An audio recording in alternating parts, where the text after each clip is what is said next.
Buenas tardes a todos y a todas. Agradezco que hayáis venido a una de las actividades, de las más de 20 actividades que celebra el Colegio de Arquitectos esta semana, la Semana de la Arquitectura, en nuestro colegio.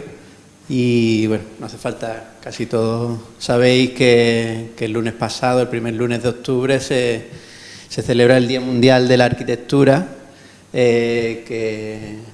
que la Unión Internacional de los Arquitectos precisamente pues quiso celebrar para, como bien sabéis y estamos difundiendo en esta semana, para dar a conocer su trabajo y para que tanto compañeros, compañeras y la ciudadanía conozcan también todo lo que conlleva, ¿no?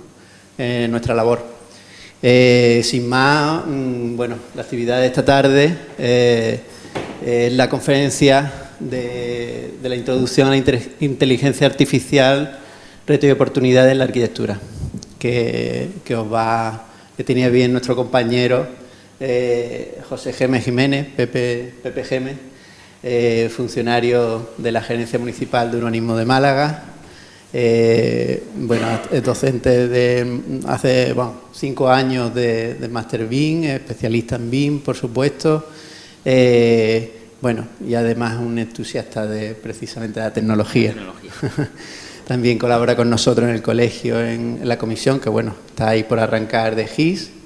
Y bueno, y además un compañero que creo que todos estimáis. Y sin más, lo que nos queda es que escucharlo, que es el protagonista de esta tarde, y espero que disfrutéis con su conferencia. Muchas gracias a todos vosotros por venir y sobre todo a Pepe. Pues empezamos a grabar. Bueno, vamos al lío. Siempre, aunque ya me ha presentado Luis, siempre me gusta presentarme un poco porque hay gente que no me conoce o que no ve un poco qué hago yo aquí, un arquitecto, hablando de estas cosas, ¿no? Antes de presentarme, sin duda, el agradecimiento al colegio por confiar en mí para esta charla.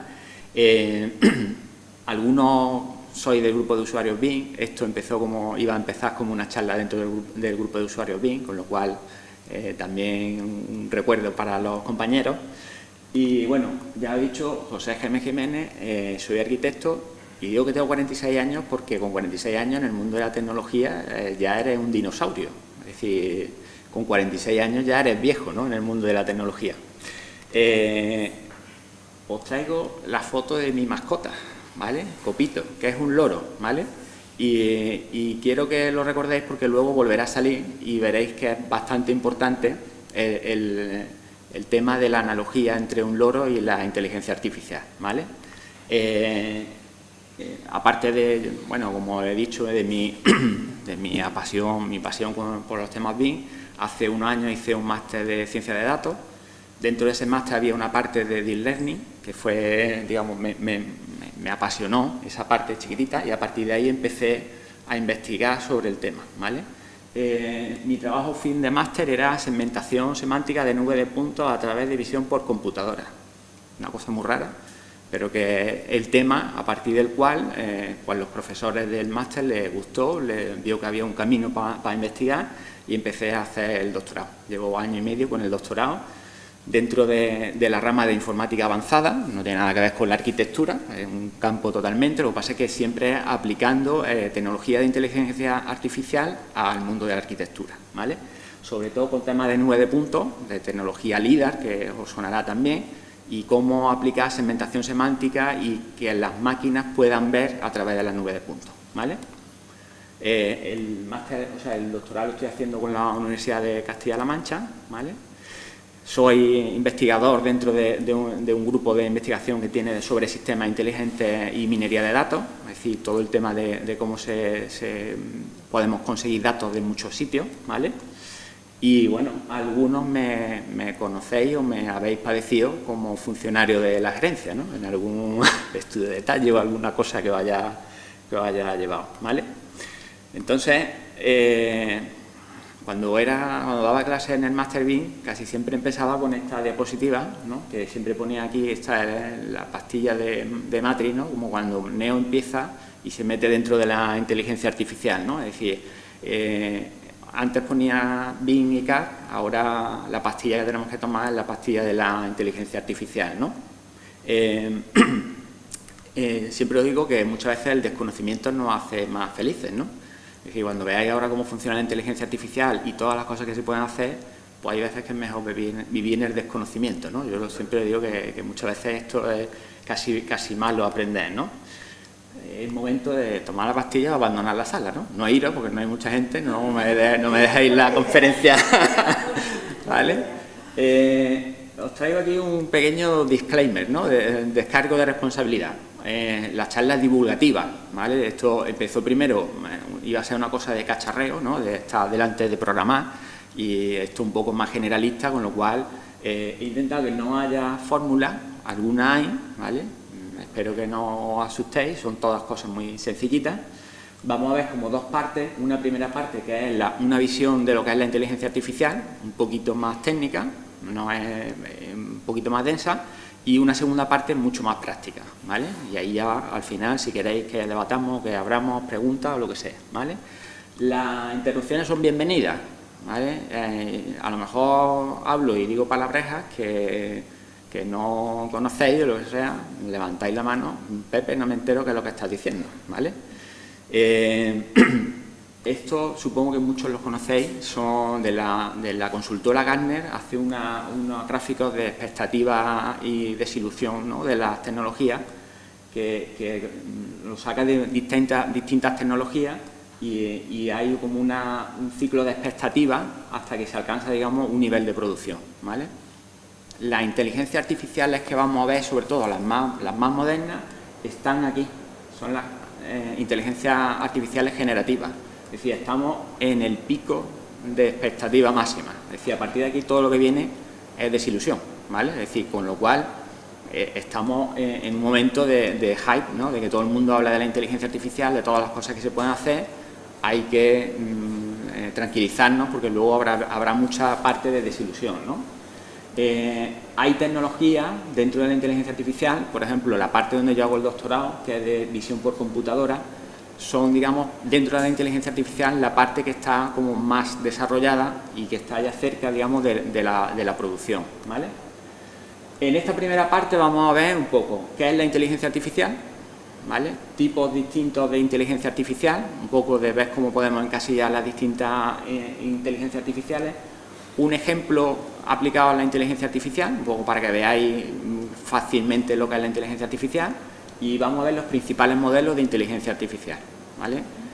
Es un poquillo técnico, pero cuando veáis los modelos, cuando veáis sobre todo los modelos de inteligencia artificial, vais a ver que esto es como un Lego, que mezclando esos tipos distintos de inteligencia artificial se puede crear casi todo, ¿vale? El objetivo de la charla es perderle el respeto a la inteligencia artificial, ¿no? Es decir, creo que no, como todos los cambios, pues al principio siempre tenemos un poquito de respeto, ¿no? De un poco de miedo. Y ya lo digo, la inteligencia artificial, cuando lo veáis, al final es un poquito de matemática y estadística. Y matemática y estadística a un nivel bastante básico, vamos, bastante básico, que con las matemáticas que damos en la carrera perfectamente vamos a poder hacerlo, ¿vale?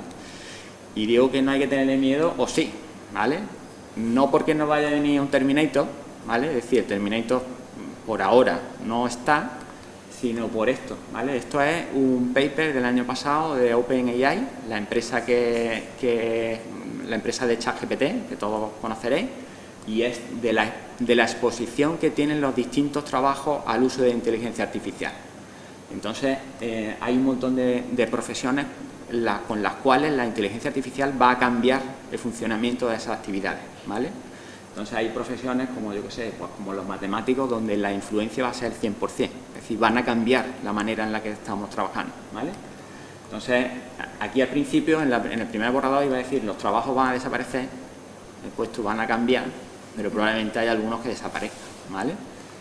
¿Qué es la inteligencia artificial? ¿Vale? Esto es como la gran pregunta cuando empezamos siempre, ¿qué es la inteligencia artificial? Pues siempre vamos a encontrar como dos conceptos, ¿no? Un concepto general, en la que casi cualquier cosa que pueda hacer una máquina por un humano es inteligencia artificial, un concepto, digamos, genérico, general, ¿vale? Desde el principio de los tiempos, los humanos hemos intentado que las máquinas trabajen por nosotros. Herón de Alejandría tenía su autómata, Aristóteles intentó codificar los pensamientos de manera matemática, Ramón Llull igual, Ada Lovelace, que fue el primer lenguaje de programación que se hizo, o Alan Turing, que es más o menos probablemente el padre de la inteligencia artificial como la conocemos hoy en día. El concepto, digamos, ya más restringido, pues es de los años 50, ¿vale? A partir de los años 50 ya se empieza a hacer como un cuerpo de estudio, ¿vale? Y podemos decir que es cualquier sistema que realiza tareas que necesitan de la inteligencia humana, ¿vale? Es decir, cuando hay una máquina que hace algo que necesitaría de la inteligencia de un humano, podemos hablar de inteligencia artificial, ¿vale?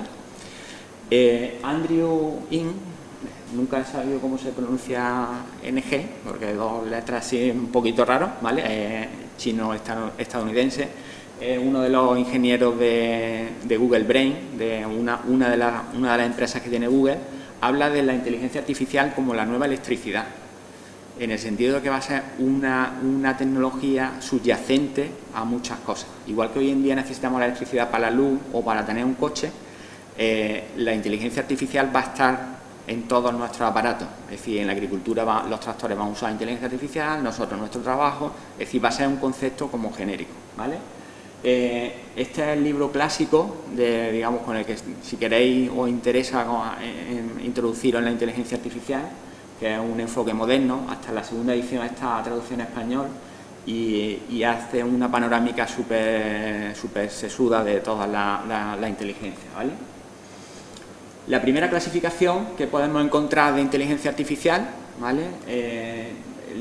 La da Pedro Domingos, que tiene un libro, El algoritmo maestro, que es hace un estudio de todos los distintos algoritmos que hay en inteligencia artificial, y él plantea que la unión de todos esos algoritmos puede dar una inteligencia general. La inteligencia general es un concepto de una inteligencia que va a ser capaz de resolverlo todo, de pensar como un humano, ¿no? Entonces, dentro de esa clasificación de inteligencia artificial, pues vamos a encontrar una rama, él la llama tribu, de los simbólicos, analógicos, bayesianos, que son de probabilísticos, evolutivos, que buscan algoritmos que mejoran entre ellos y van cada vez mejores, y los conexionistas, ¿vale? Casi toda la inteligencia artificial que oímos o que se escucha es inteligencia artificial conexionista.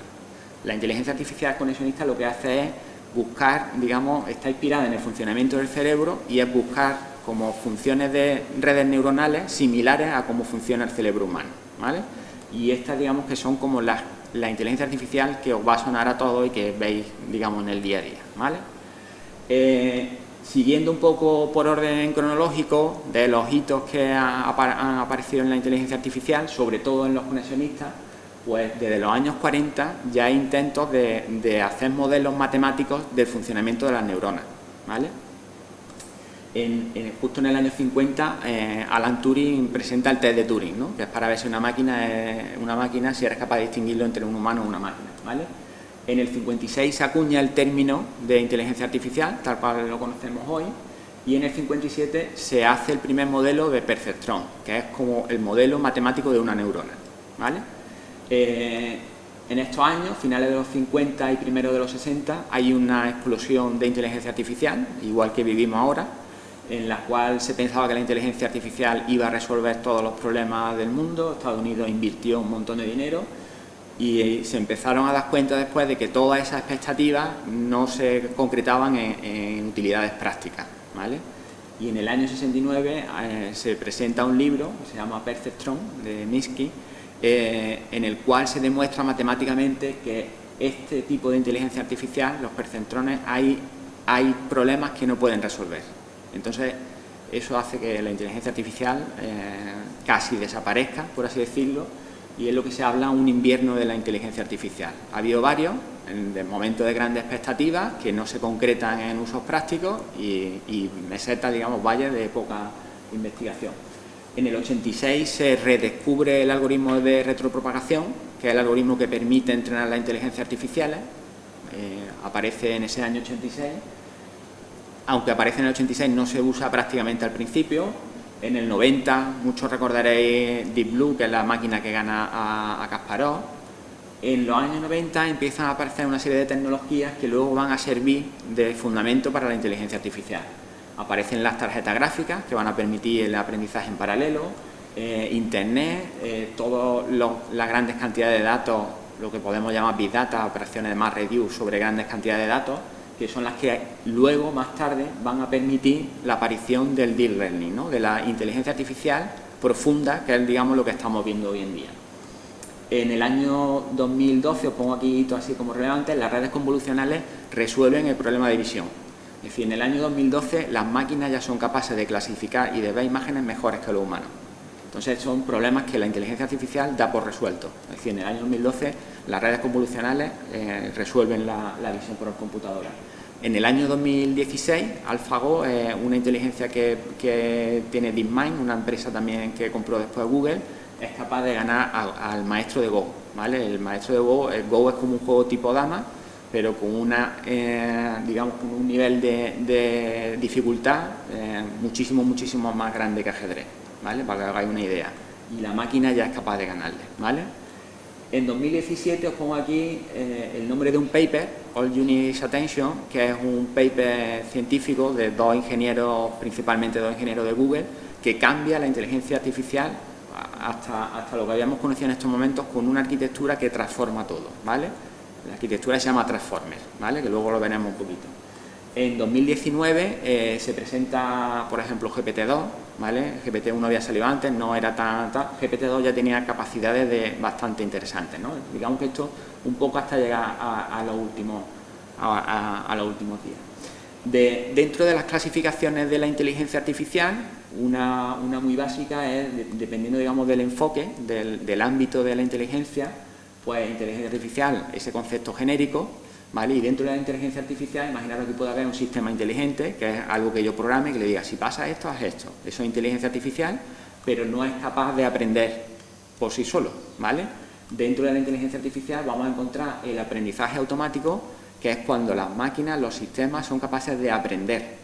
Yo ya no tengo que darle un algoritmo, yo ya no tengo que decirle cómo tiene que combinar las cosas, sino que directamente la máquina es capaz de sacar los algoritmos, sacar, digamos, las relaciones y generar aprendizaje, aprender por sí misma, ¿vale? Y dentro de ese aprendizaje automático, el aprendizaje profundo es como un subgrupo donde está, digamos, todo lo que son las redes neuronales, que son las que hemos visto y que las que dan, digamos, más posibilidad, digamos, al aprendizaje, ¿vale? Y os voy a poner un ejemplito para que veáis un poco cómo irían los distintos algoritmos, ¿vale?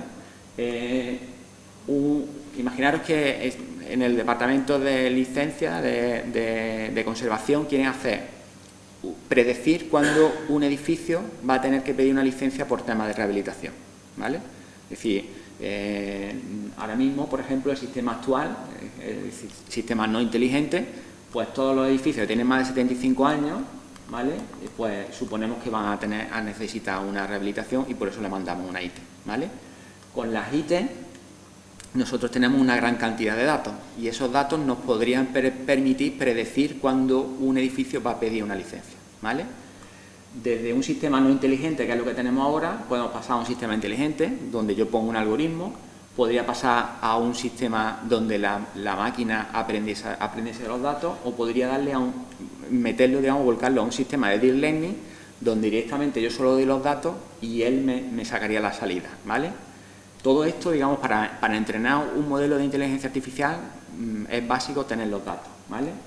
Imaginaros, por ejemplo, que estos podrían ser los datos, estos son unos datos sintéticos que he generado yo falsos, por así decirlo, ¿vale? De cómo podrían ser, por ejemplo, los datos de la IT.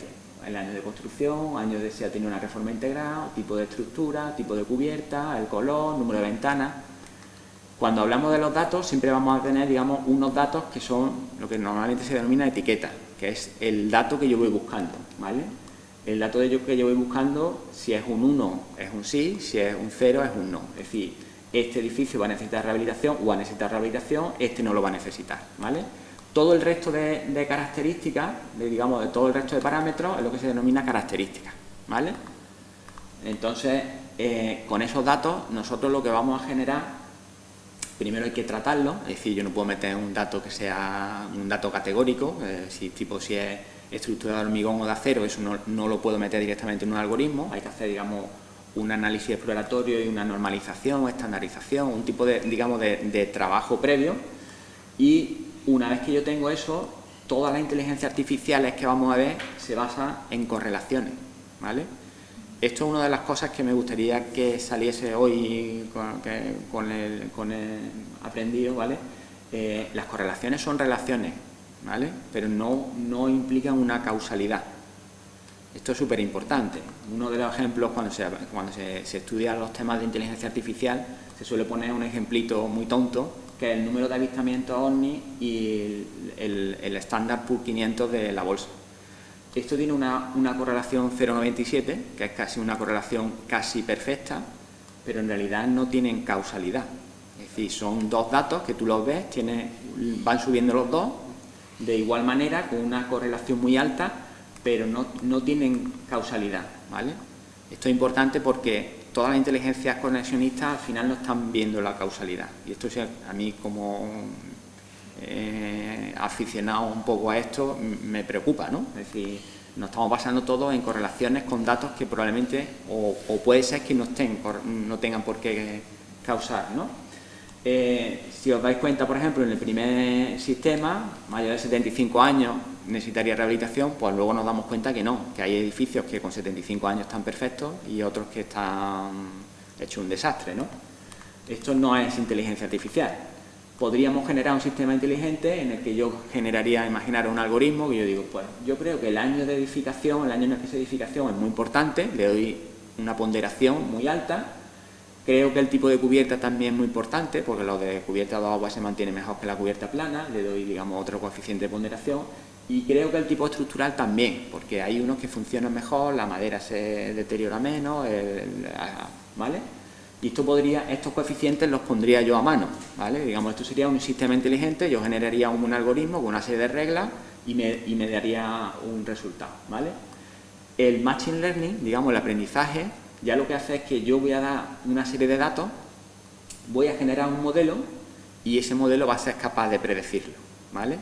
En el Machine Learning, digamos que no el aprendizaje profundo, el aprendizaje anterior, yo tengo que darle los datos y además tengo que seleccionar las características, ¿vale? Imaginaros de todos los datos que yo tengo, el tipo de cubierta, no sé qué, pues había uno que era, por ejemplo, el número de ventanas.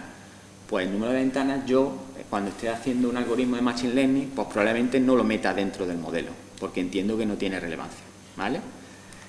El Deep Learning, digamos que es el sistema como ya más inteligente, yo le doy los datos completos, ¿vale?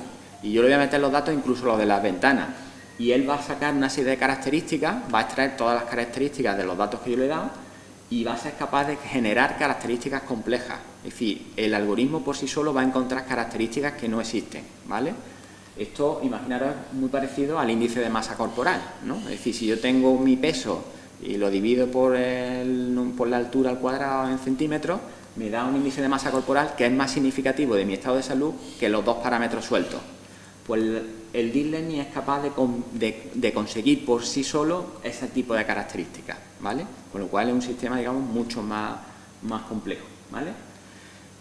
Tengo los datos, elijo un modelo y ahora está el key de la cuestión, es decir, ¿cómo entreno yo un modelo para que pueda aprender, ¿no? Es decir, porque yo tengo un montón de datos, tengo todos los puntitos de una gráfica y digamos que el modelo más básico de inteligencia artificial sería una recta de regresión, ¿no? Una regresión lineal. Si yo veo todos estos puntitos, imaginaros que son los años y el precio de la vivienda, pues los humanos tenemos la facilidad, ¿no?, de que decimos, pues por aquí va una recta, más o menos, ¿no? Eso para los humanos es muy sencillo, pero tenemos que trasladarlo matemáticamente, ¿vale?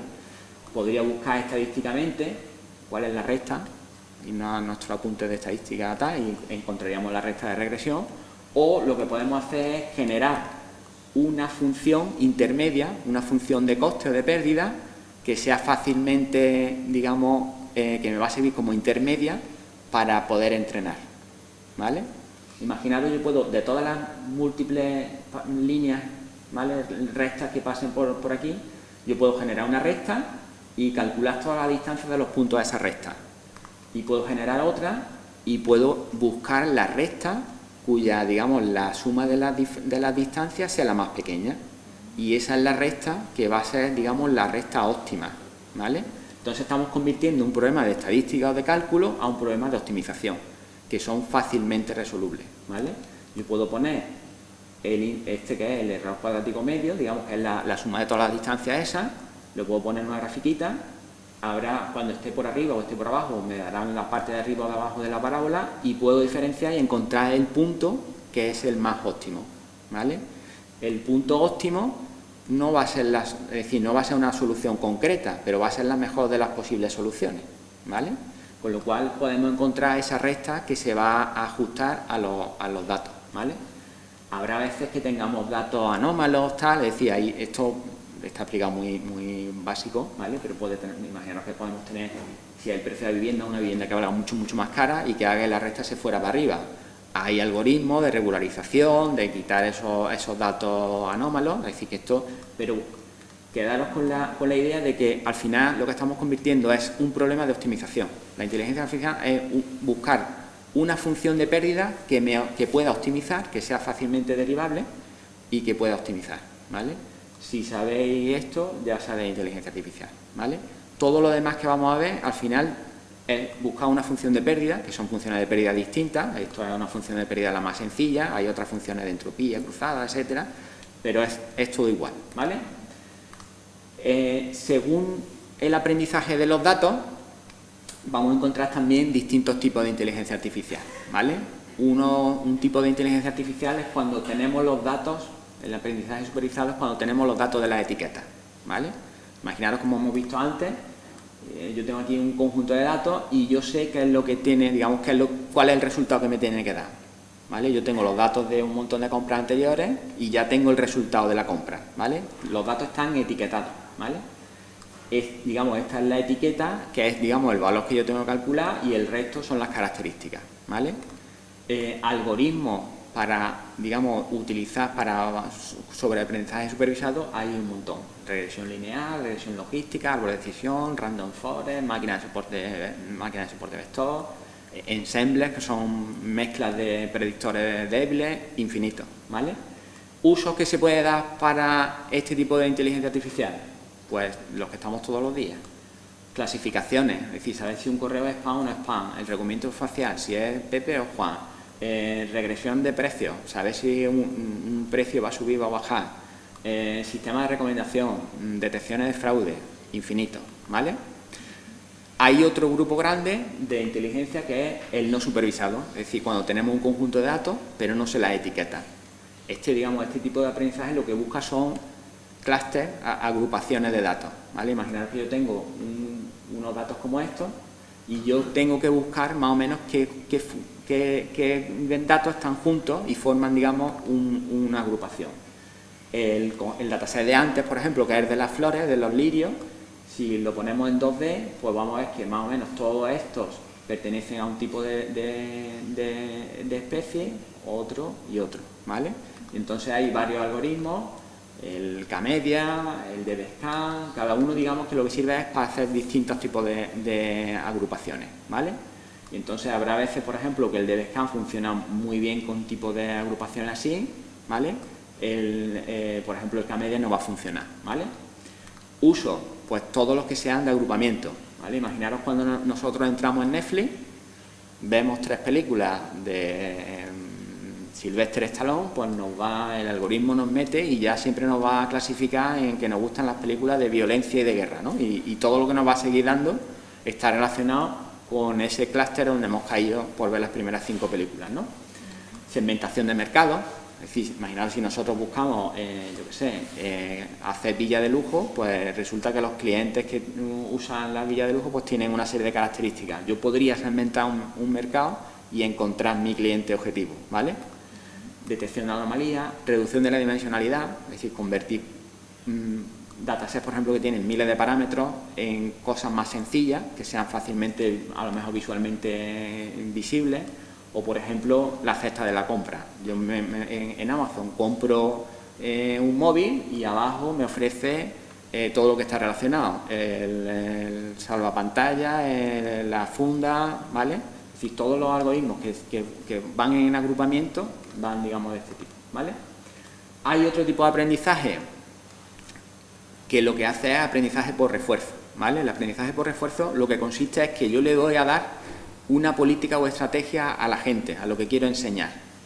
Y a partir de una serie de recompensas o castigos, él va a ser capaz de aprender, ¿vale? Imaginaros, por ejemplo, el jueguecito este consiste en que el muñequito tiene que llegar al regalo sin caerse en los lagos, ¿vale? La política, la estrategia es conseguir el regalo, no es no caer en uno de los lagos. Imaginaros, en el ajedrez la estrategia es ganar la partida, no comer las fichas, ¿vale? Es decir, el sistema va aprendiendo y entiende que hay veces que a lo mejor tiene que perder una ficha para conseguir ganar la partida, ¿vale? Todos los, digamos, los usos de robótica o, por ejemplo, el algoritmo que ganó al maestro de Go están basados en el aprendizaje por refuerzo, ¿vale? Muchos aprendizajes se mezclan, ¿vale? Es decir, estos son grupos grandes, ¿vale? Estos son, digamos, los grandes grupos, ¿vale?, de aprendizaje según tengamos los datos, ¿vale? Y vamos a ver ahora los modelos de Deep Learning, los modelos de, digamos, de esa inteligencia artificial que se basan en neuronas, cómo funciona, ¿vale? El modelo básico, ¿vale?, con el cual empezó toda la inteligencia artificial conexionista es el perceptrón, ¿vale? Y el perceptrón es lo más sencillo del mundo. Nosotros tenemos una serie de entradas que podrían ser, como hemos visto antes, el año de construcción, si tiene rehabilitación, si tal, decimos una serie de entradas, eso lo vamos a ponderar por unos pesos, vamos a hacer una suma de todo eso, de todo, digamos, una suma polinómica, y vamos a tener una función de activación. La función de activación, si pasa de un umbral, la neurona se enciende, es decir, es positivo. Si no llegamos al umbral, la neurona no se enciende. Así de claro, ¿vale? Es decir, esto un poco lo pongo aquí, una neurona es una suma polinómica. Todos sabemos hacer un polinomio. Pues esa es la inteligencia artificial de una neurona, ¿vale? Cuando se empezaron, se dieron cuenta que eran difíciles de entrenar, porque no existía un algoritmo para el entrenamiento. Entonces, los primeros, este es el Mark I, que es un ordenador del año 58, creo que hizo el ejército de Estados Unidos, que servía para clasificar fotos para saber si era hombre o mujer. Tú le dabas una foto de 400 píxeles, de 20 por 20, se lo metías veía los puntitos y te decía si era hombre o mujer. El problema que tenía el perceptrón es que los pesos estos eran potenciómetros, eran ruedecitas. Entonces, para cada problema había que buscar, digamos, cómo se ponderaban esos pesos para resolver el problema. Con lo cual se dieron cuenta que esto era poco práctico, ¿vale? O era cero práctico, ¿vale? ¿Vale? Con lo cual, un perceptrón, una suma polinómica. Eso es la inteligencia artificial, ¿vale? Si vamos añadiendo muchas neuronas, ¿vale?, vamos a poder conseguir lo que son las redes neuronales profundas. Este es, digamos, el perceptrón que tenemos. En el año 86 se redescubre el algoritmo de retropropagación, que ya se había inventado antes, pero se redescubre y se empieza a utilizar para entrenar inteligencias artificiales. El algoritmo de retropropagación lo que hace es que estos pesos se inicializan con unos pesos aleatorios, yo entreno, compruebo la salida, lo que me ha dado y lo que me tenía que dar, y lo que hago es devuelvo para atrás y modifico, ajusto esos pesos dependiendo de cuán lejos me he ido de la salida, ¿vale? Entonces esto lo voy repitiendo muchas veces, ese algoritmo, hasta que la salida, digamos, lo que me tiene que dar se ajusta o la función de pérdida se minimiza, ¿vale? Siempre vamos a tener una pérdida, pero vamos a poder conseguir minimizar, ¿vale? El tema es que hemos visto lo que era un perceptrón. Cuando tenemos las redes neuronales profundas, lo que vamos a tener son cientos, miles o millones de perceptrones, uno detrás de otro, cuya entrada, cuya salida son las entradas de la siguiente, ¿vale? Con lo cual esto empieza, digamos, a generar modelos, digamos, con una complejidad mucho más grande. Cuando yo tengo un perceptrón, yo puedo saber qué peso, digamos, qué peso está teniendo la estructura en mi algoritmo. Cuando tengo miles o millones de neuronas, es imposible saber qué está generando, digamos, la salida final. Por eso se habla siempre que son cajas negras. Es decir, no tienen explicabilidad, que es un concepto que la Unión Europea está obligando en los algoritmos, en el reglamento de inteligencia artificial, ¿vale? Con lo cual esto va a complicar el uso de algunas inteligencias artificiales dentro de la Unión Europea, ¿vale? Aquí os dejo, como se va a subir, lo dejaré en un TensorFlow, digamos, el framework de Google para realizar inteligencia artificial, y tiene, digamos, como un jueguecito donde tú puedes ir poniendo neuronas y ves cómo funciona. Le das a entrenar y se va bien entrenando hasta que consigues la separación de las clases. Es muy entretenido y es muy visual, ¿vale? Hemos visto los percentrones, hemos visto las redes neuronales, vamos a ver las redes convolucionales. Las redes convolucionales, como dije antes, son las redes que se aplican a la visión, principalmente a la visión por computadora, ¿vale? Las redes neuronales convolucionales funcionan muy sencillo. Yo tengo una foto y lo que hago es hacer como un cuadradito, voy desplazando un cuadradito donde aplico una función a la imagen que tengo detrás. Aplico esa función y aparecen características nuevas. Si habéis usado Photoshop desde las versiones prehistóricas, siempre había un filtro que era detectar bordes verticales, detectar bordes horizontales. Eso es una convolución, es un filtro que cuando yo se lo aplico a la foto detecta los bordes, uno horizontal y otro verticales. Las redes convolucionales lo que hacen es sumar, digamos, ir apilando muchas convoluciones y va detectando características. Y entonces una cara al final pues va a tener dos puntitos, una horizontal donde está la boca, y esas características son las que me van a permitir clasificar qué es una cara o qué no es una cara, ¿vale? Aparecen en los años 80 y como ya os digo, sobre el 2012-2015 se consiguen redes que consiguen clasificar, segmentar las imágenes perfectamente, ¿vale? Son redes, digamos, ya un poco redes especialistas, ¿vale? Hay unas redes que son, digamos, las que más os sonarán, porque son las que más se han visto ahora, que son las redes generativas. Son redes, antes hemos visto que nosotros queríamos buscar una salida, las redes generativas generan sus propios datos, ¿vale? Es decir, yo partiendo de una cosa, genero datos nuevos, ¿vale? Tienen resultados muy impactantes, ¿vale? Son todos los que hemos visto ahora en los últimos días. Hay dos arquitecturas principales, que son los autoencoders y los GAN, ¿vale? Las vamos a ver un poquito.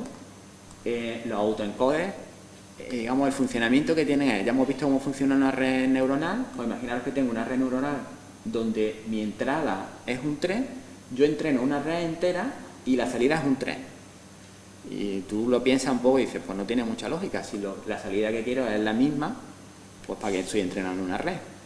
Pues lo que hace la red es entrenar hasta conseguir bajar las características, es decir, el número, digamos, de parámetros hasta un número muy pequeño, ¿vale?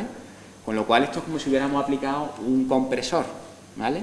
Tengo un montón de entradas, las llego a comprimir en un espacio latente que se llama, donde en vez de tener 28 por 28, aquí tengo 4 por 8, pero la información que tengo aquí es la que hace que un 4 sea un 4, ¿vale?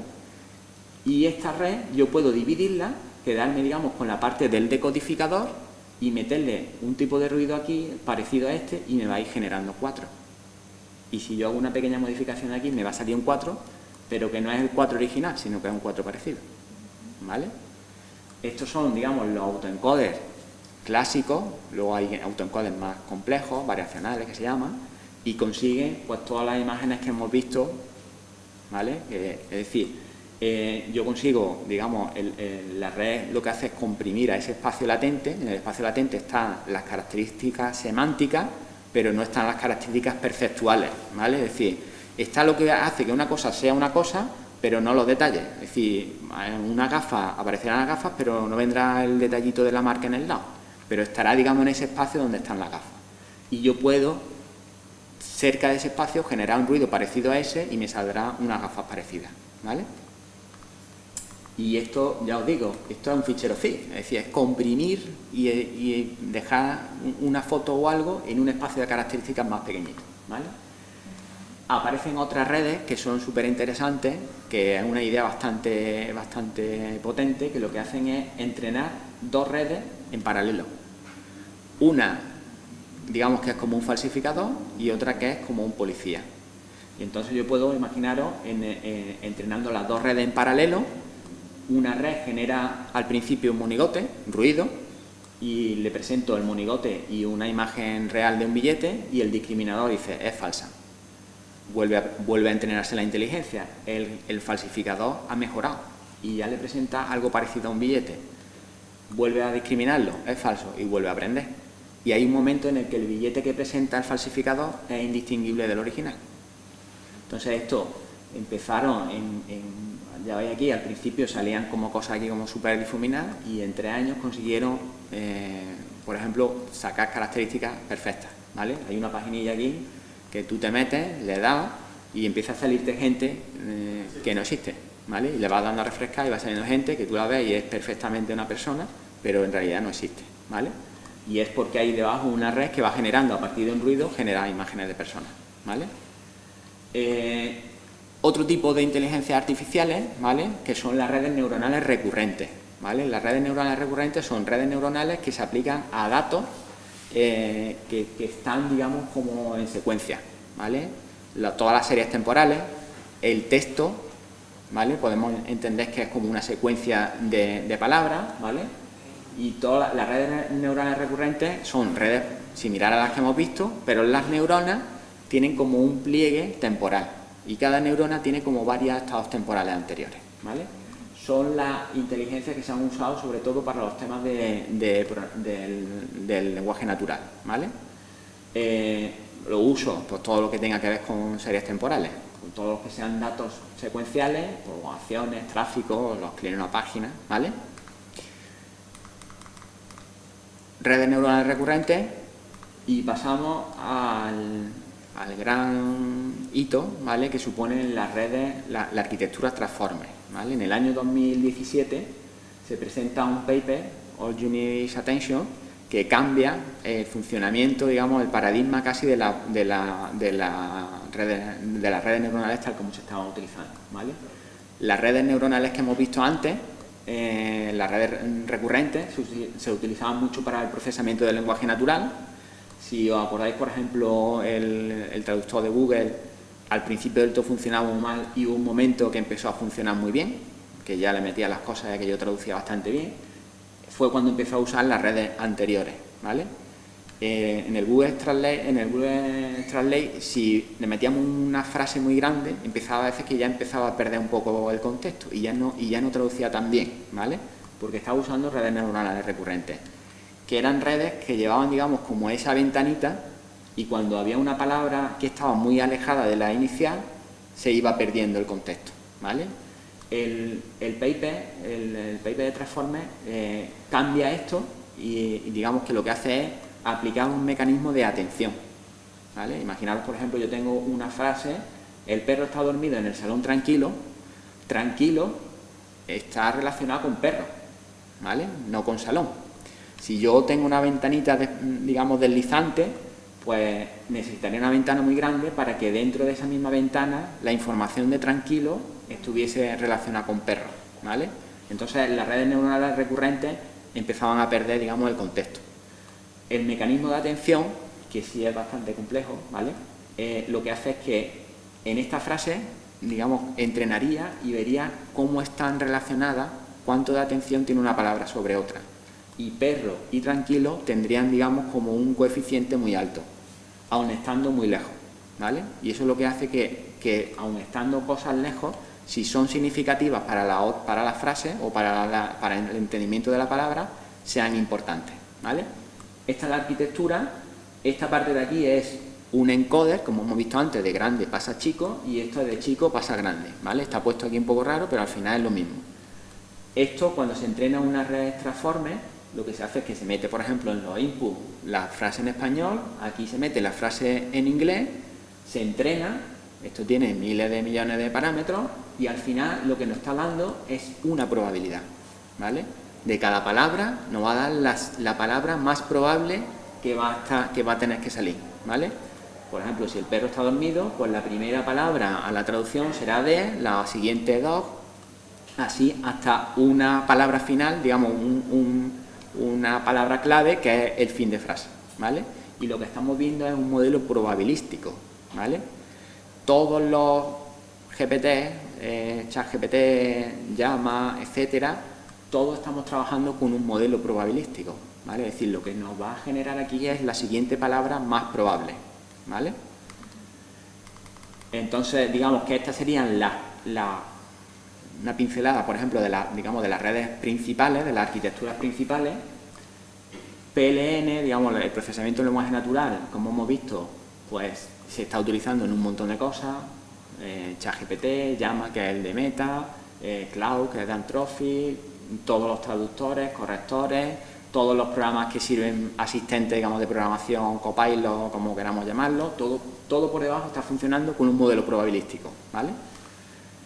Aparte de esta arquitectura hay más, hay infinitas más, ¿vale? Es decir, estas son, digamos, como las que yo he entendido que son interesantes que sepáis, tenéis como una pincelada, porque con esto vais a saber un poco cómo funciona. Hay redes que se basan en grafos, redes que se basan en bayesianas que se basan en la probabilidad, etcétera, ¿vale? Con esto, digamos, tenemos las piezas del Lego, ¿vale? Ahora todo lo que vamos a ver es mezcla, es decir, todo lo que usamos día a día son mezclas de esta arquitectura, ¿vale? Vamos a ver dos ejemplos concretos, uno de Transformers, que es ChatGPT, y un autoencode, que es Stable Diffusion, ¿vale? Y lo vamos a ver, digamos, como un ejemplo ya concreto, aplicado al día a día.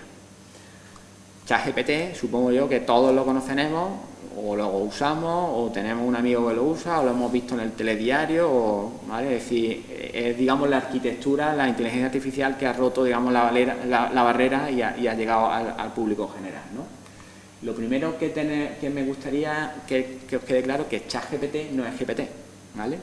GPT es un modelo, es lo que hemos visto antes, entrenado como hemos visto antes, y ChatGPT es como un programita que se superpone al modelo de lenguaje, ¿vale? Y me permite comunicarme, él conecta con GPT, con el modelo, y sobre ese modelo empieza a hacer cosas, ¿vale? Pero GPT sirve para muchas más cosas que solo para el chat, ¿vale? Es decir, es como la globalidad, y lo otro es un hecho, digamos, un caso concreto, ¿vale? GPT se entrenó sobre un cuerpo de lenguaje de miles de páginas web, millones de libros, hasta 2021-2022. Ahora ya cuando le preguntas te dice 2022, ¿vale? No sabemos exactamente, hubo un momento en el que se cortó y está entrenado con miles de millones de palabras, con lo cual, aplicada a ese modelo probabilístico, nos va a decir siempre la palabra que tiene más probabilidad de salir. Como yo he entrenado con millones de palabras, pues nos va a dar una probabilidad que es muy cierta, porque he entrenado con un corpus de datos súper grande, ¿vale? El modelo tiene miles de millones de parámetros, ¿vale? Es decir, pensad que es un modelo gigante, ¿vale? Sobre ese modelo se monta la capa del chat. Es decir, yo hago una consulta, un prompt, que lo habremos escuchado por todos lados, y lo que nos va a ir dando es la palabra más probable, la siguiente palabra más probable, ¿vale? Sobre ese modelo de probabilidad, ChatGPT tiene una capa de programación con un montón de cosas que nos va, por ejemplo, todos los temas ofensivos no salen, porque el modelo, tú podrías preguntarle una cosa ofensiva y te respondería, pero ChatGPT, digamos, tiene una capa que limita ese tipo de respuestas. Es decir, si tú le preguntas si una persona es fea o guapa, él te va a responder, pero ChatGPT te va a decir, como modelo de lenguaje no puedo decirte si esta persona es guapa o fea, pero GPT sí te responde, ¿vale? Es decir, que lo que estamos viendo, digamos, es una versión censurada, si me decís, del modelo, ¿vale? ¿Cómo podemos acceder a ChatGPT? Pues supongo que muchos ya lo habréis usado en la página de ChatGPT. Hay un modelo, digamos, un acceso gratis, que usamos el modelo un poco más antiguo, que es gratuito, el modelo va más lento. Hay una versión, digamos, que es de pago, es como una tarifa plana, pagas como unos 20 euros, puedes acceder al modelo 4, que una de las cosas que tiene es que razona mejor, al modelo 3.5 Turbo, que responde más rápido, y una serie de plugins y una parte que se llama Data Analysis, que permite subirle información y que él trabaja sobre esa información y nos devuelve la información. Esto es súper útil, ¿vale? Esto tiene un coste de 22 euros, creo que es 20 euros más IVA, una cosa así. Y también podemos acceder a través de la API. La API es, yo me doy de alta, voy a poder generar como una contraseña, un token con un numerito súper largo, y eso lo voy a poder meter en ciertos programas que lo que van a hacer es que se van a conectar con mi contraseña y cada vez que yo lo use me van a cobrar solamente por el pago por uso. Es decir, hago una consulta y vale 0,01 euro, creo que es como un céntimo o menos de un céntimo, no me acuerdo cuánto era. Entonces, dependiendo, digamos, de lo que vayamos a utilizar, pues a lo mejor nos interesa el pago por uso, o si vamos a hacer un uso intensivo, el pago por, digamos, mensual, ¿vale? Inconvenientes de ChatGPT, ¿vale? Esto creo que es una de las cosas importantes que tenemos como técnicos, tenemos que tener claro. Primero, ChatGPT va a tener sesgos, ¿vale? Las inteligencias artificiales son tan buenas como los datos en los que se han entrenado. Si yo me meto, imaginaros, yo entreno un GPT con los comentarios de un foro neonazi, las respuestas que me va a dar GPT son neonazis, ¿vale? Es decir, con lo cual, ChatGPT tiene sesgos, algunos más claros, otros menos claros, tiene esa capa, digamos, que intenta que no aparezca, pero hay sesgos de un montón de cosas, ¿vale? Con lo cual es una de las cosas que tenemos que tener en cuenta, sobre todo cuando queramos hacerle preguntas sobre temas delicados, ¿vale? Otro tema importante, la protección de datos.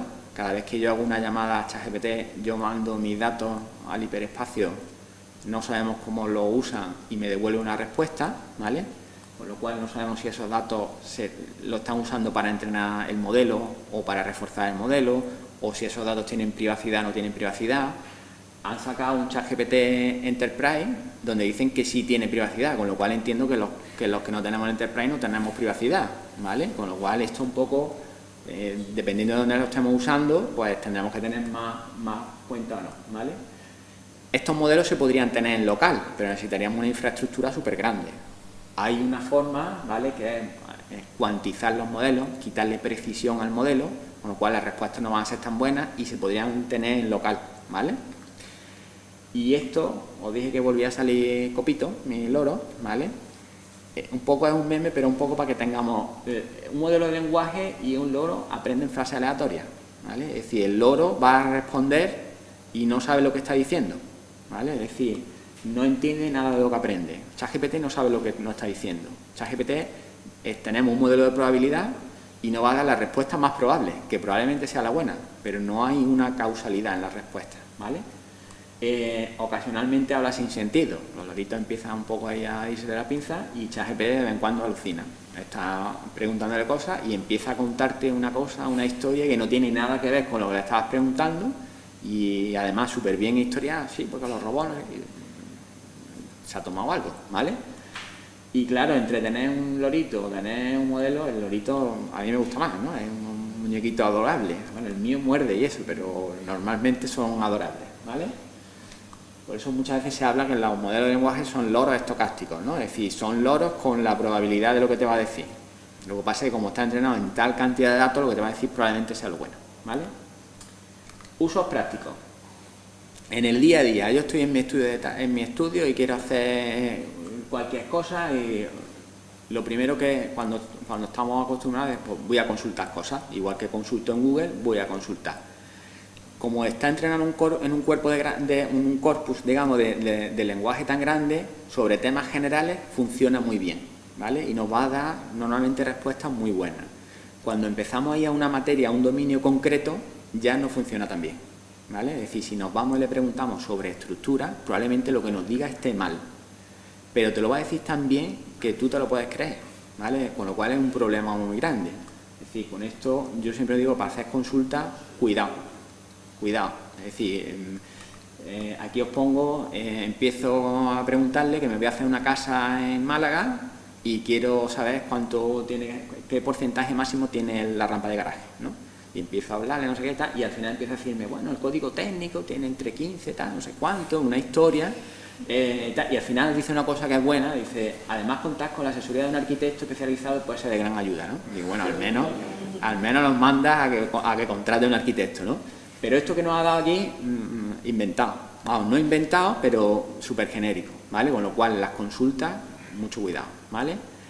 Todos los temas de redacción, de lenguaje, funcionan muy bien, ¿vale? Es decir, revisar las redacciones, realizar esquemas, respuestas a los correos, traducciones, para eso funciona genial.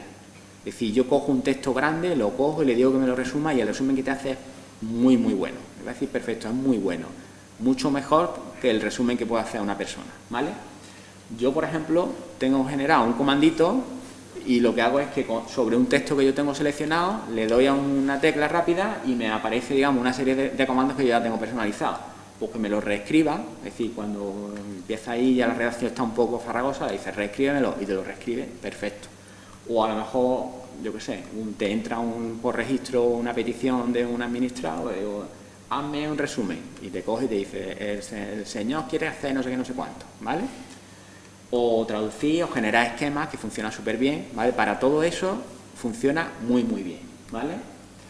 Con eso nos podemos ahorrar muchísimo tiempo. Otro de los usos que tiene súper interesante, programación low code, es decir, programación con poca programación.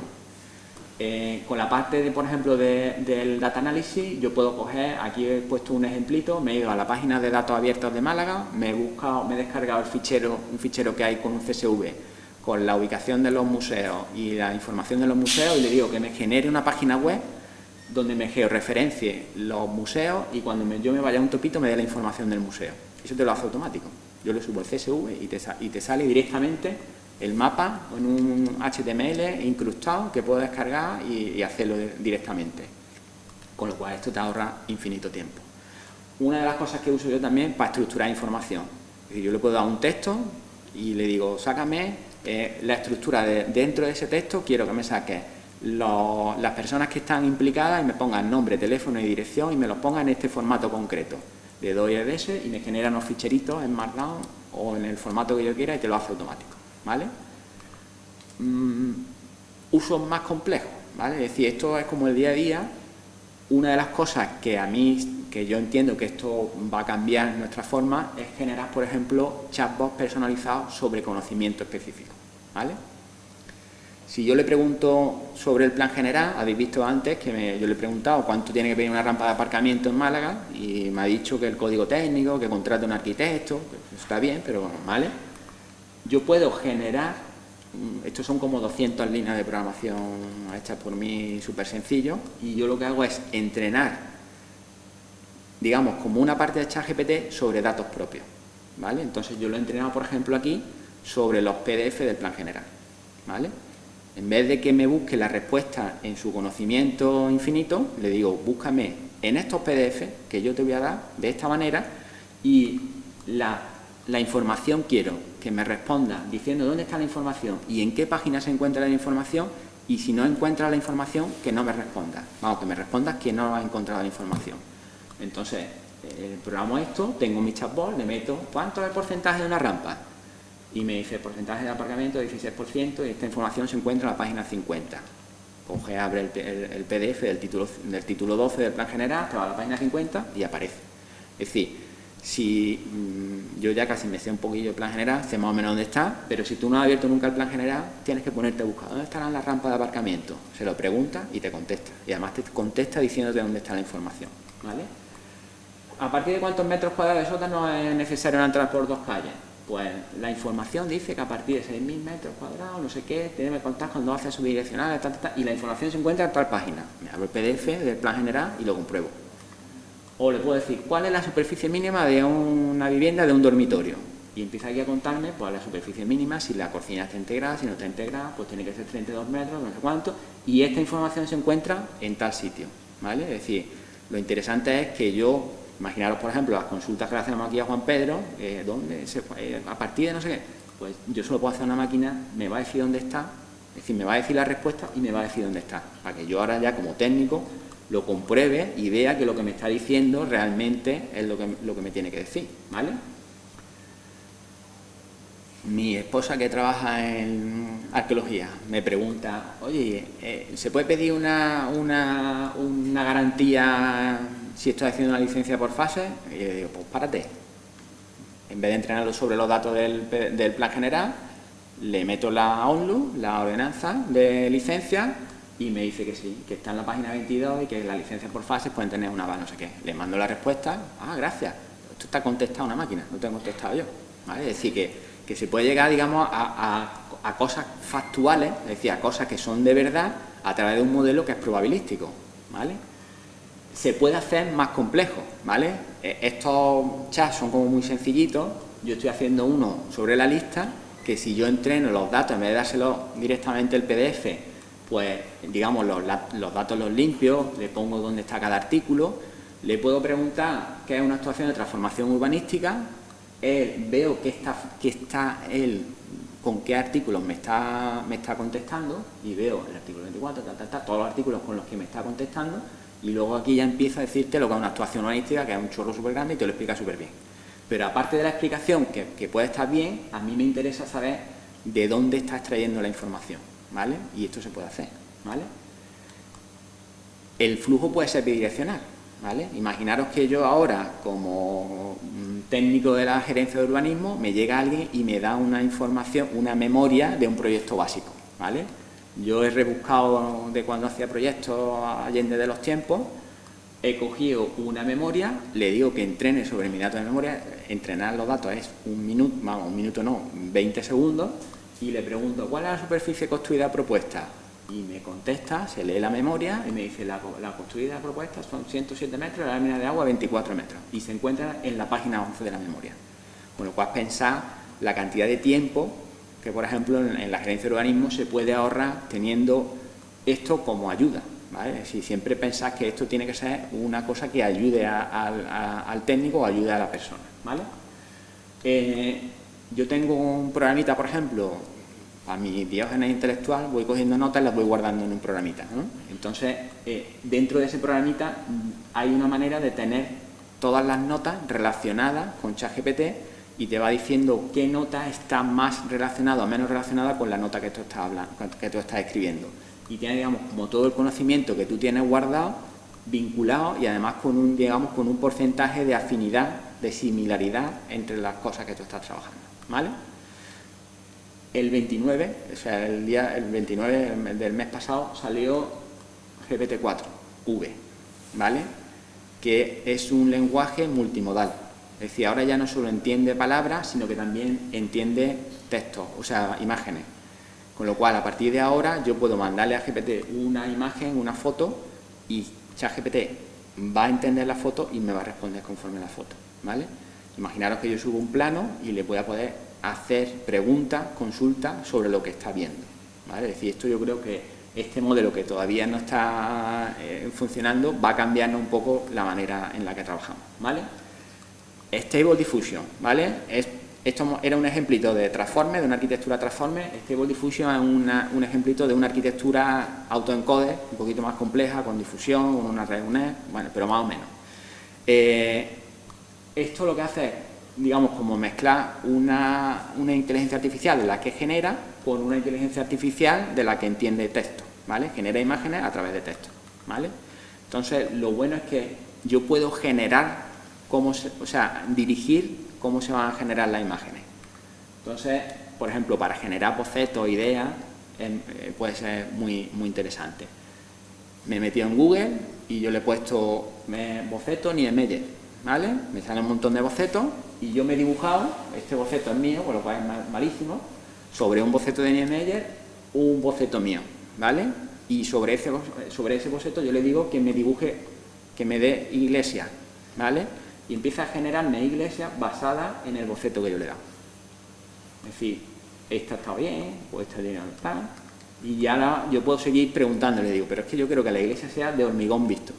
Y me dice, de hormigón visto. Y le digo, que sea de hormigón visto y que esté en un exterior con árboles, con luces, con no sé qué. Y empieza a generarme, esto tarda en generar esto como 15 a 20 segundos, ¿eh? No tarda mucho más. Es decir, eso no existe, eso está inventado de cero. Es decir, eso es como el encode que vimos antes, que de un ruido salía un tren, pues esto sobre un ruido está generando una iglesia. Lo que pasa es que yo puedo controlarlo con una serie, digamos, de bocetos que yo le puedo dar, ¿vale?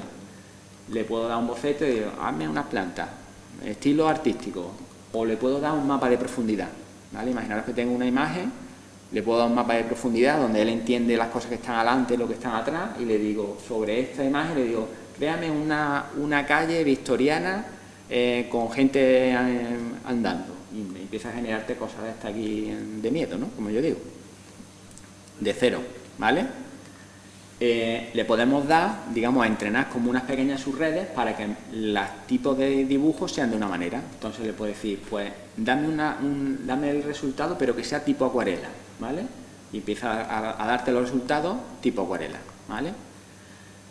Una catedral alternativa a la que tenemos, ¿vale? Una catedral convertida en mezquita. Quiero el edificio del ayuntamiento de Norman Foster en Sevilla, y me da aquí una cosa rara.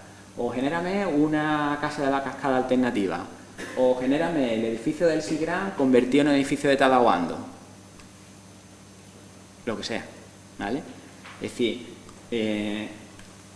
estamos en el inicio, ¿no? Esto es como el principio de esta tecnología, porque esto cambia por día, pero esto yo creo que va a cambiar, ¿vale? Nos va a cambiar un poco el paradigma en el que estamos, ¿vale?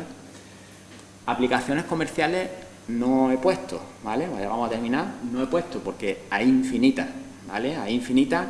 Lo interesante o lo que yo quiero que saquéis es que todas las aplicaciones que vaya a ver, esta es la de los compañeros de aquí de arquitectura, la de aquí de Málaga, todo esto al final está basado en una mezcla tipo Lego de todo lo que hemos visto, ¿no? Hay como una serie de arquitecturas básicas de redes neuronales y ahora tú empiezas a mezclar y le digo, pues quiero que me optimice una parte, otra cosa, quiero que me dé imágenes. Hay, por ejemplo, un generador de plantas que tú le dices, quiero un dormitorio con 2 dormitorios, con 2 plantas, con no sé qué, tal. Y ahora una vez que me ha dado, le borro aquí y quiero que ahí me haga no sé qué, ¿vale? Infinito, ¿vale? Las aplicaciones comerciales están saliendo infinitas. Para terminar, retos que tenemos, pues bueno, aquí lo pongo, la implementación natural, es un poco lo que hablábamos al principio. Pasamos de usar los estilógrafos a usar AutoCAD, de AutoCAD hemos pasado a utilizar BIM, pues ahora nos toca pasar a la inteligencia artificial, es decir, esto ha venido para quedarse, ¿vale? La inteligencia artificial es horizontal, ¿vale? Esto nos va a cambiar cómo generamos las memorias, cómo dibujamos, todo, ¿vale? Es decir, es de un espectro mucho más horizontal. De los modelos que hemos visto, hay algunos que caerán, como yo digo, es decir, son cosas que van saliendo, te enamoras de Stable Diffusion y mañana sale otra cosa nueva y eso deja de funcionar, ¿vale? Es decir, que ahora mismo estamos un poco en el principio, con lo cual hay muchos modelos que hemos visto que caerán. Yo, esto ya es una opinión mía particular, personal, creo que la inteligencia artificial va a empezar a competir con el arquitecto de autor, ¿vale? Porque tú puedes entrenar con un cuerpo de conocimiento tan grande que al final va a generar propuestas que van a ser buenas, ¿vale? Es decir, que al final esto es un problema de magnitud, es decir, si yo entreno con millones de planos, con millones de libros, si yo conozco 50 libros, pero es que la inteligencia artificial conoce de 50.000, pues al final la propuesta que va a dar va a ser buena, ¿vale? Aquí tengo una cosa, es decir, si habéis escuchado, por ejemplo, una de las cosas que pedían en la huelga esta de guionistas de Estados Unidos es poder cobrar. Es decir, si yo le meto en la inteligencia artificial y digo, hazme un edificio como Tadahuando, es porque ha entrenado sobre el edificio de Tadahuando. Y la respuesta que me está dando es similar a un edificio de Tadahuando, ¿no? Los guionistas lo que quieren es cobrar porque se están entrenando modelos sobre sus guiones, ¿vale? Si han entrenado si han entrenado una inteligencia artificial sobre nuestros proyectos, pues a lo mejor tenemos que empezar a pensar que debemos de cobrar, ¿no? Eso lo dejo ahí. Oportunidades, pues muchas, ¿vale? Es decir, yo creo que ese factor tecnológico, yo siempre pienso como un microestudio, porque tuve un microestudio, entonces pienso que ese factor tecnológico va a poder permitir a estudios pequeñitos competir con estudios grandes. Pero también tengo una duda, porque no todos los modelos a lo mejor van a ser accesibles a todo el mundo, ¿vale? Imaginaros que un modelo entrenado sobre cosas muy específicas que funcione muy bien, a lo mejor va a tener un coste que un estudio pequeñito no va a poder permitirse, ¿vale? Esto es un poco reflexión abierta, ¿vale? Un nicho ahora mismo gigante de aplicaciones, es decir, hay muchos informáticos y ingenieros que quieren desarrollar, pero no tienen conocimiento de arquitectura, ¿vale? Es decir, ahí juntarnos con ingenieros que sepan darnos las herramientas, pues puede ser un nicho de trabajo, de oportunidad de negocio. Nuestra formación técnica creo que es muy útil, porque todo lo que hemos visto al final, todo nos sirve, es decir, todas las matemáticas que aprendimos en la carrera que tenemos por ahí olvidados, de tensores y cosas de esas, nos sirven, es lo que usa esto por debajo, ¿vale? No creo que vayan a existir nuevos perfiles, no creo que vaya a existir un prompt engineer, no. O sea, la inteligencia artificial está rebajando el escalón, porque la propia inteligencia artificial es capaz de rebajar el escalón, es decir, vamos a poder hablarle tranquilamente y conversar y hasta que nos dé la solución adecuada, ¿vale? Y un poco que todo está por hacer, ¿vale? Estamos en el comienzo de esta tecnología. La tecnología, ya veis, lleva muchos años, pero los últimos años son los de explosión gigante, y la programación no code o con poco código nos va a permitir, es decir, nosotros vamos a poder permitir pedirle que nos haga cosas a la inteligencia artificial y nos va a hacer los programas, con lo cual ya la habilidad de programación no nos van a hacer falta, es decir, hay máquinas que se van a encargar de eso, y lo importante va a ser la idea que tengamos, ¿no? Y ya está, esto es todo. Muchas gracias por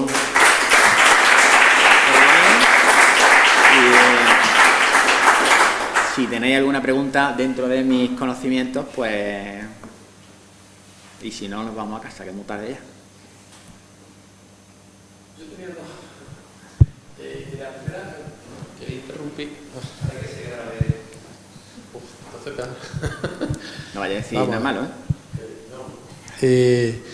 De las primeras diapositivas, digamos, en el tema cronológico que has puesto de la evolución de la inteligencia artificial, ponías el test de Turing para pasarlo. Hoy en día ya, bueno, yo soy jugador de ajedrez, la gente pensaba, nunca una máquina va a ganar al ajedrez, digo, esto es cuestión de nada cuando salió el tema, ¿no? El test de Turing ya no hay duda de que se pasa por... Eso está más que pasado, porque tenía cierta aplicación de que decía que fallaba en la parte no cuantitativa, cuando hablabas de sentimientos o de filosofía, ahí es donde... pero hoy en día eso está más que superado. Hoy en día ya... una de las cosas que se está investigando, que ya en estos meses de atrás, es en los modelos de lenguaje unirlos con... Hay una rama de la ciencia artificial que habla de la causalidad, ¿vale? Hay un autor súper famoso, Jude Appel, que fue premio Frontera del Conocimiento de BVA, y él habla de los distintos escalones del pensamiento humano y cómo esos escalones, digamos, de cada vez más complejos, habla de los factos y de los contrafactuales y tal, pues ese tipo de inteligencia artificial se está mezclando con la inteligencia artificial de los modelos de lenguaje grandes, con lo cual te va a dar una respuesta, pero además te la va a razonar. Claro. Y eso se está haciendo ahora. Es decir, con lo cual, esto, pensad que dentro de poco, todo lo que hemos visto aquí va a hacer, bueno, pues, le metían, le escribían a la máquina, ¿no? Eso... Sí.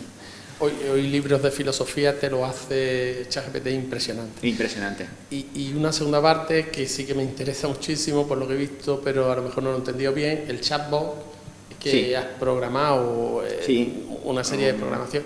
¿Eso lo has hecho en tema local? Es decir, la base de conocimiento que tú le ofreces al GPT ¿es local? No he hablado, estaba puesto en la transparencia, pero no he hablado, no lo he comentado. Cuando las máquinas no entienden las palabras, el lenguaje natural, entonces lo que se hace es hacer una representación vectorial. ¿Vale? Eso está entrenado a través de, dentro de la API de programación de OpenAI, hay una parte para crear embedding. Entonces yo le subo los PDF, me crea unos embedding sobre los PDF que yo le he subido, esa documentación, ese embedding, un embedding es un vector, no tiene más historia. Esos embedding ya los tengo yo en local y yo ahora hago consultas de similaridad con una formulita de similaridad coseno. Basado en los transformers. Exactamente. Y entonces, en vez de buscar en ChatGPT, en su conocimiento, busca digamos, dentro de lo que yo le he entrenado, lo más parecido y se lo da como un contexto. ¿Vale? Es que, vamos, con la diversidad normativa que hay, nosotros que somos ingenieros, que también sufrimos de una diarrea legislativa tremenda, digo, siempre he pensado cómo esto puede ayudarnos a nosotros. Pues ya lo has visto. Clarísimamente en que yo pensaba en nuestros proyectos, digo, ¿y si se lee todo el disco duro que tengo yo? Pues, y le hago preguntas sobre mis propios proyectos del tema? O sea, se puede, pero no es que se vaya a poder entrar, no, se puede ya. Sí, haría falta la programación base que... Es una programación, hay una parte de la inteligencia artificial que es la transferencia de aprendizaje, ¿vale? Es decir, imaginaros, por ejemplo, las redes convolucionales, las de visión, tú las entrenabas para ver perros y gatos, y luego de la red te quedabas como una parte donde estaban las características y hacías un entrenamiento fino, un fine tuning, sobre razas de perros. Entonces todo lo aprendido ya le servía, y ahora aprendo sobre eso se puede hacer también sobre ChatGPT. Es decir, que se puede trabajar con los embeddings, se puede trabajar con el fine tuning, se puede hacer mezclas, es decir, que ya tener, digamos, que el conocimiento sea sobre un campo específico, sobre unos PDFs tuyos, es que eso ya... pues ya tienen los colegios profesionales un objetivo más. Luis, date por aludido. Date por aludido. Precisamente, gracias, porque te iba a hacer esa pregunta. Pepe, ¿tú crees que, bueno, como sabemos, tenemos un protocolo de visado y todos nuestros proyectos ya sí están archivados digitalmente con una serie de datos? Sabemos que podrían tener muchos más, eso ya es una cuestión de que vayamos transformando nuestro programa de visado de Visa. Pero ¿tú crees que tendría futuro, como has dicho al principio, todos esos datos, ver nuestros errores, los que cometemos de visado, los que cometemos a la hora de proyectar, de formular un proyecto? No voy a decir que esto le quite el trabajo a Juan Pedro, ¿no? Pero podría llegar a quitarle el trabajo, ¿no? Es decir, el tema de información, si yo le pregunto a ChatGPT, los resultados no son buenos, ¿vale? Eso con toda sinceridad, hay veces que te acierta y hay veces que no te acierta. Pero cuando yo entreno sobre datos específicos míos, el conocimiento es el de los datos que yo le he dado. Con lo cual eso es...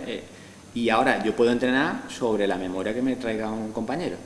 Es decir, ahí lo habéis visto, yo lo he entrenado sobre un proyecto básico mío y puedo empezar a preguntarle cualquier cosa, ¿vale?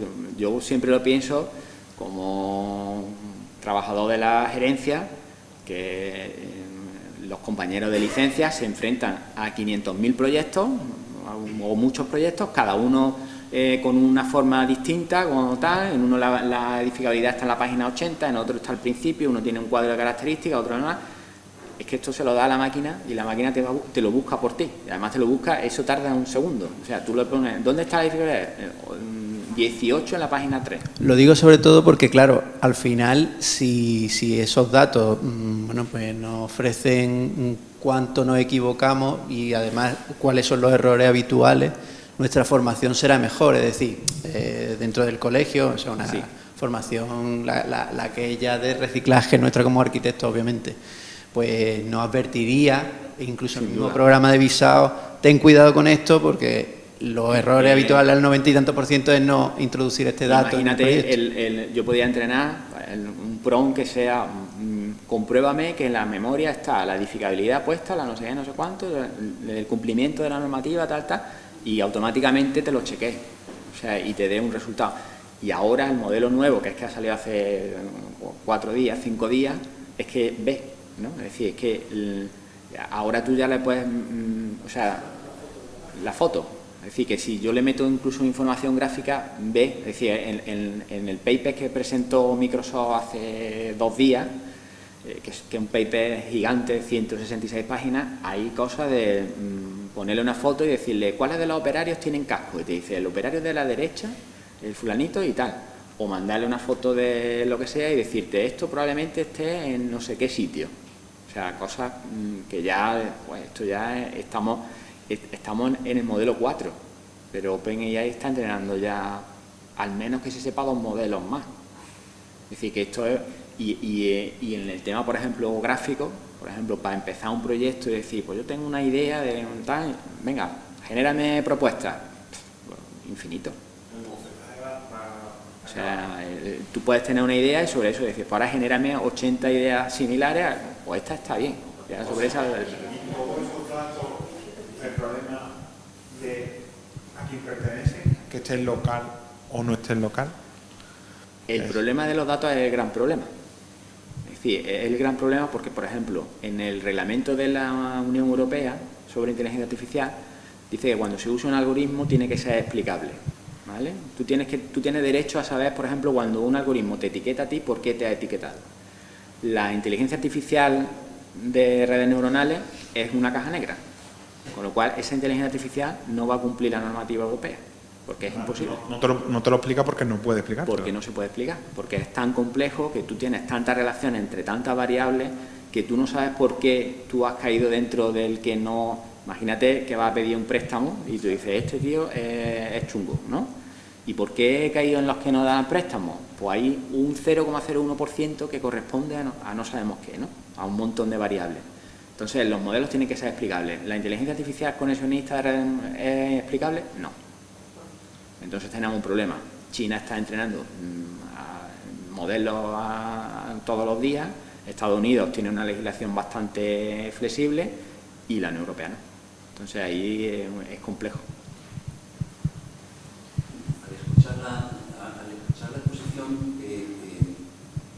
Al escuchar la exposición, aparte de las primeras conversaciones que hemos tenido antes de entrar, me ha venido a la cabeza, y yo creo que pueden haber algunas claves, esa novela de James Redfield que escribí hace unos 14, 15 años sobre, se titulaba Las 9 revelaciones, que lo que intenta demostrar como buen autor americano desde la anécdota, intenta explicar que en el fondo el proceso de la vida es una sucesión de causalidades, no de casualidades, causalidades. Y la novela viene a explicar cómo en el fondo hay libertad del ser humano en vivir, pero estamos sujetos a una concatenación de causalidades que de una manera con total libertad uno va eligiendo, pero que las sucesivas actuaciones que va recibiendo cada persona depende un poco de su propia libertad, pero que van concatenándose en causalidades en donde como una cadena se van entrelazando. Me ha venido a la cabeza un poco lo que tú has explicado. La novela viene al final a explicar que hubiera pasado... Un contrafactual. ¿Qué pasaría si...? El protagonista al final de la novela dice, ¿qué hubiera pasado si hace 7 meses, cuando me ocurrió esto en mi primer encuentro en Nueva York con una compañera, en vez de elegir este camino, hubiera elegido otro?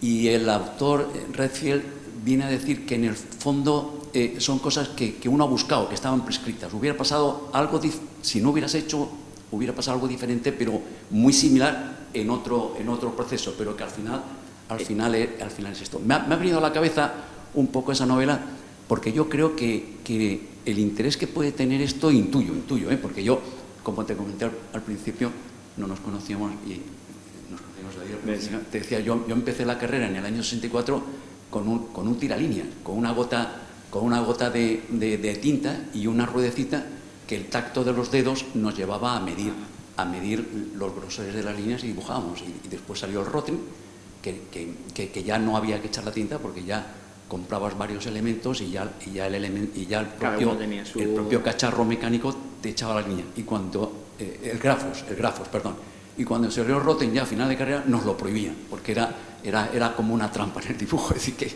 y después salió, como te os explico ahí muy bien, salió el AutoCAD, después el BIM, es decir, y todo esto en un proceso de 40 y tantos años, es decir, que ha sido un proceso vertiginoso que a mí me recuerda un poco la máquina de vapor en el siglo final de XIX, principios de XX, cambió absolutamente el mundo en todos los sentidos, económico, urbanístico y tal, y yo creo que estas tecnologías en principios del siglo XXI está cambiando totalmente.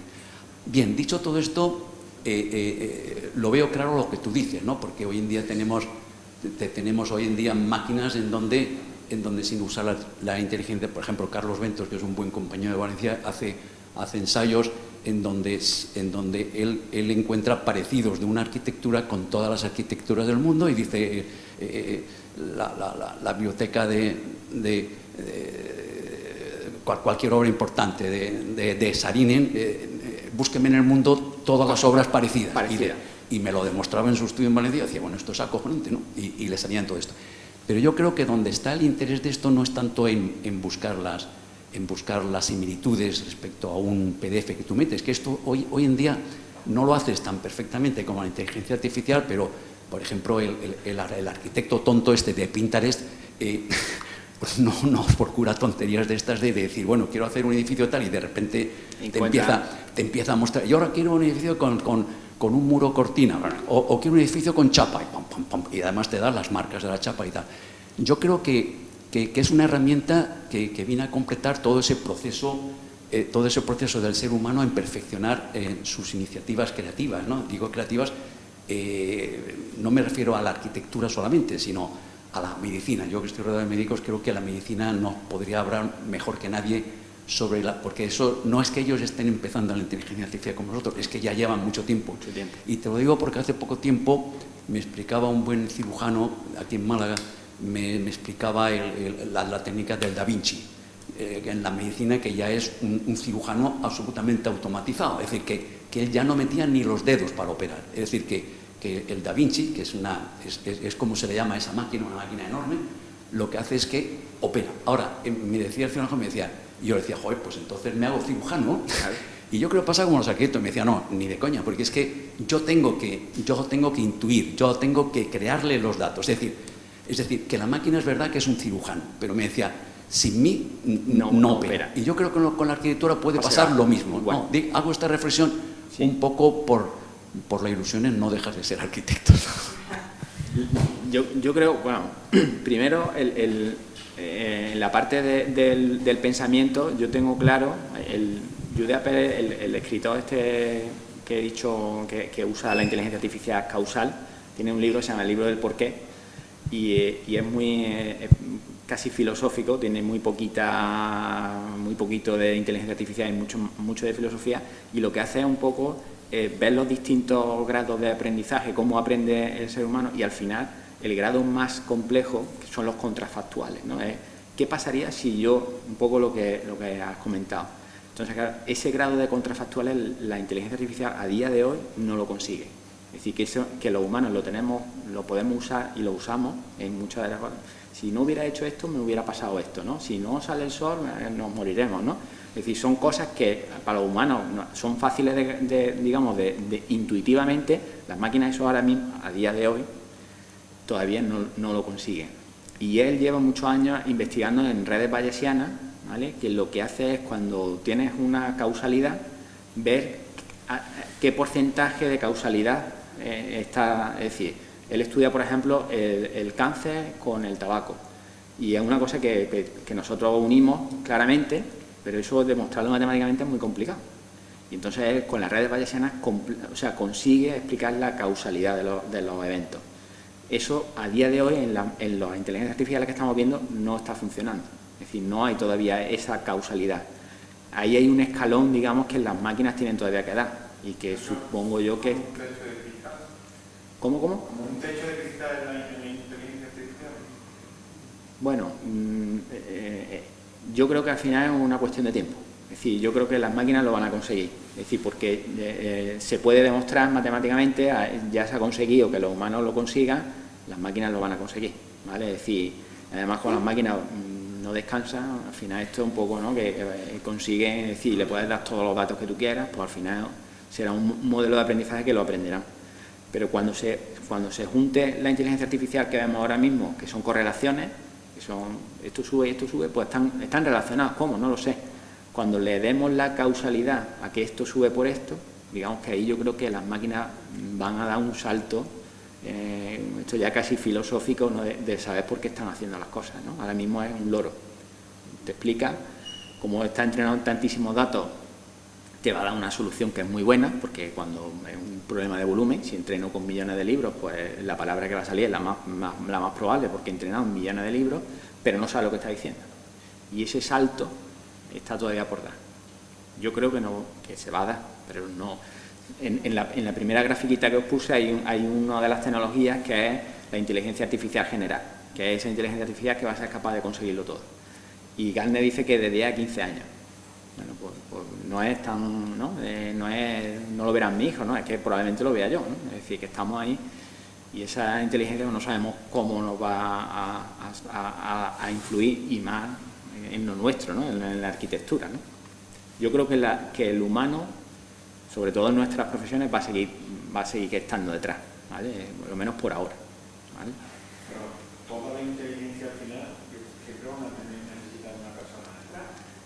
O por ejemplo, la conducción autónoma, ¿cuánto tiempo ya vea que mañana ya van a conducir los coches solos? Y al final no lo consiguen. la conducción autónoma al final es un problema de multimodal, ¿no? Porque tiene que ver, tiene que entender, es decir, son problemas que hay muchos problemas que ya se están solucionando y ahí es hay que mezclar, se va a conseguir. Es un problema más legal que técnico. La conducción automática no tiene la conducción del hombre seguro y con un mínimo accidente. Lo que pasa es que basta que haya un accidente de una máquina no tripulable y ya es complejo. Ya la haríamos que tiene el seguro. Carlos, venga. A ver, todo... No, yo no quiero que se me escuche muy bien. Va a empezar la ponencia hablando, bueno, de que todo tiene un fundamento, un objetivo, que es que sirva al ser humano. O sea, así empieza la inteligencia artificial. No sé si me equivoco, ¿no? Pero el Renacimiento puso el foco en el hombre y todo cambió el paradigma en función de por qué hacemos las cosas. Bien, todo esto que estamos hablando es para ayudar al ser humano. Mi reflexión es la siguiente, y acabo con una pregunta. Llegará un momento, entiendo, que será completamente perjudicial. Todos lo estamos viendo y ese es el peligro que todo el mundo...